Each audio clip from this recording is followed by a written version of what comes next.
I think Plato, in the 4th century BC, saw a lot of what we're just beginning to come to grips with today. There's a famous quote from the Republic where Plato says, "The states are as men are. They grow out of human characters." And we're beginning to see that in some sense people get the politics they deserve, right?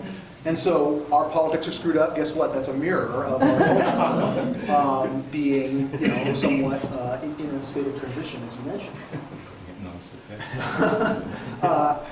And yet, I think the habit in a democracy is to blame our politicians for our own problems. In other words, especially in the United States, where I'm from,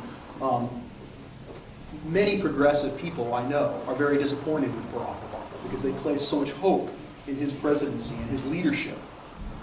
But I think from an integral perspective, even from a Platonic perspective, we have to realize that that the evolution of politics, and that especially in democracy, that the leaders, no matter how enlightened or benign they may be, can only lead so far as the center of gravity of the population. And so what I've learned, and then this is sort of wrapping up what we're going to come back to in a second.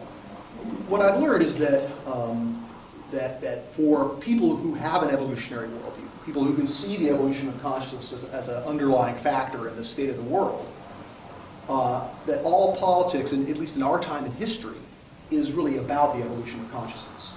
Because if we want to see leaders like Obama live up to their potential, then it's up to the people to try to raise the consciousness of the center of gravity. I mean, not that we're going to convince the hardcore people who are holding us back in various quarters to get off their positions, but the margins by which elections and other political issues are decided in democracies like the UK and the United States are small enough that only a small movement in the center of gravity can make a huge difference in what the leaders can effectively do.